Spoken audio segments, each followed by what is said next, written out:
Chrétiens audacieux, un podcast proposé par Portes Ouvertes.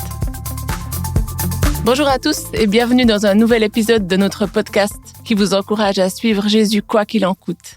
Avec Marc aujourd'hui, on va mesurer un peu mieux que pour certains chrétiens, suivre Jésus quoi qu'il en coûte, justement, peut avoir une signification toute concrète.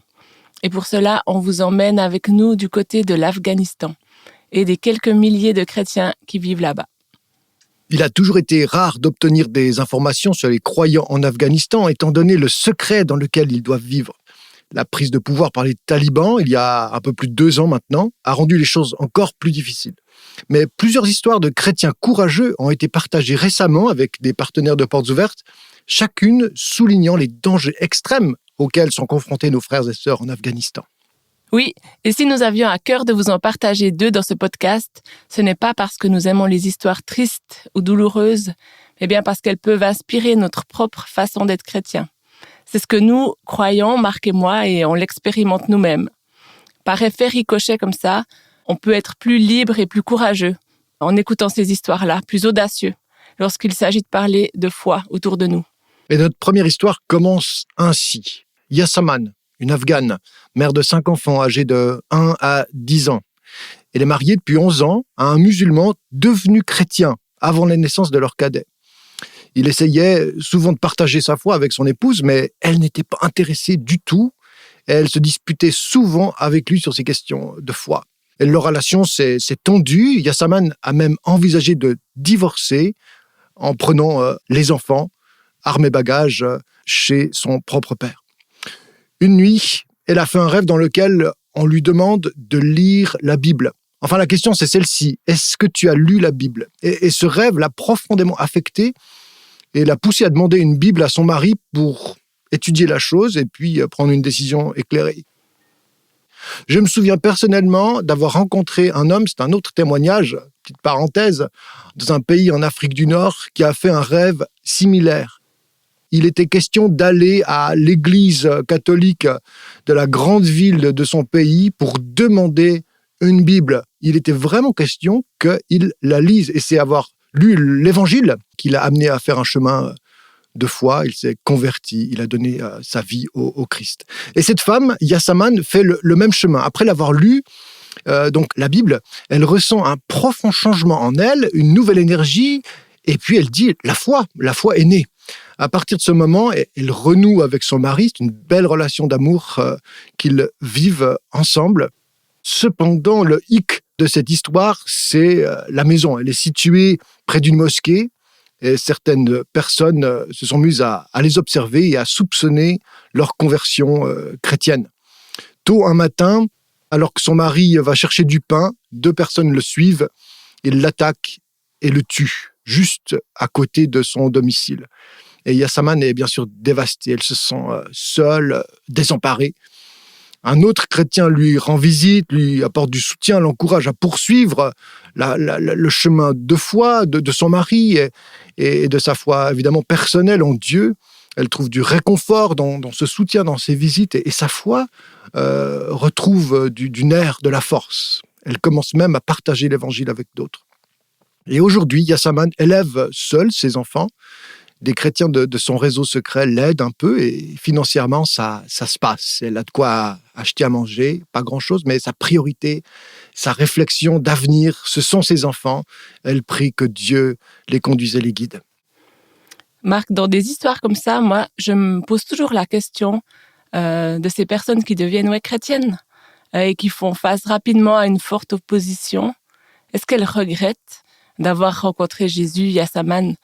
Si elle avait pas rencontré Jésus, est-ce que sa vie serait pas plus simple ? Et puis, j'ai pas moi-même eu l'occasion de poser cette question directement à des chrétiens qui ont vécu la persécution après. Mais je sais qu'au travail, à Portes Ouvertes, il y a une collègue qui a pu poser cette question-là. Elle était en Afrique, en voyage, et puis elle rencontrait un groupe de jeunes femmes.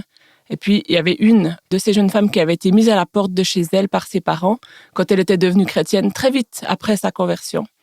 Et puis, ma collègue lui avait posé cette question, est-ce que tu regrettes d'avoir rencontré Jésus ? Et puis, elle disait, mais tellement pas. Enfin, il est tout pour moi, il est tout ce que j'ai. Et puis, heureusement que je l'ai lu. Elle ne mettait pas du tout en lien le fait d'avoir tout perdu pour Jésus, mais elle disait, dans ma nouvelle vie, même si elle est difficile et pleine de pression, il est ce que j'ai de plus précieux, il est toujours avec moi. Puis moi, j'aimerais partager encore une autre histoire d'Afghanistan. C'est une histoire d'homme cette fois, l'histoire d'Asif. C'est un père de famille qui avait fui le pays, lui, après la prise de pouvoir par les talibans. Après être devenu chrétien à l'étranger, il rêvait de retourner dans son pays natal pour partager l'évangile avec d'autres. Il y est allé avec sa famille et en 2 ans, plus de 30 personnes ont donné leur vie à Jésus grâce au témoignage d'Asif. Mais son père est devenu méfiant. C'était une figure respectée de la communauté et donc, lorsque son fils et sa famille sont rentrés à la maison, il a constaté des changements dans leur comportement. La façon dont ils vivaient a soulevé des questions. Le père a demandé à plusieurs reprises à Asif pourquoi il ne priait plus et pourquoi il fréquentait plus la mosquée. Son père a commencé à le surveiller pendant 1 mois, essayant de découvrir qui il rencontrait. Et un soir, alors qu'il rentrait chez lui, Asif, son père a découvert qu'il avait un livre, il le lui a pris. Et après avoir lu, il a découvert que son fils était devenu chrétien. Cette nuit-là, il l'a déclaré infidèle et méritant le châtiment islamique.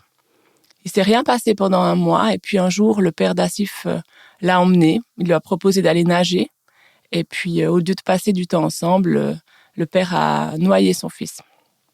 Et la femme de ce chrétien, Chaziz, elle se souvient que le père de son mari est rentré seul à la maison ce jour-là, que personne n'a osé lui poser de questions à propos du fils. Chaziz, elle a demandé à son beau-père, où se trouvait son mari, mais il a insisté sur le fait que non, ils n'étaient jamais allés nager ensemble. Et le lendemain, le corps a été découvert. Alors elle savait, Chaziz, que son beau-père avait tué son mari, mais elle avait trop peur d'en parler à qui que ce soit. Et elle risquait elle-même d'être la prochaine cible. 40 jours après la mort de son mari, elle a décidé de retourner vivre là où le couple vivait avant, avec ses 3 filles, ses 3 fils. Son beau-père, bien sûr, il ne lui apporte aucun soutien et personne ne l'aide à s'occuper de ses enfants ou à subvenir à ses besoins parce qu'elle est chrétienne. Et malgré l'immense chagrin et les difficultés financières, Chaziz n'a pas perdu espoir. Elle souhaite ouvrir sa propre boulangerie pour pouvoir s'occuper de sa famille. Encore une fois, le prix à payer est monstrueux. C'est complètement fou ce que vivent ces familles chrétiennes.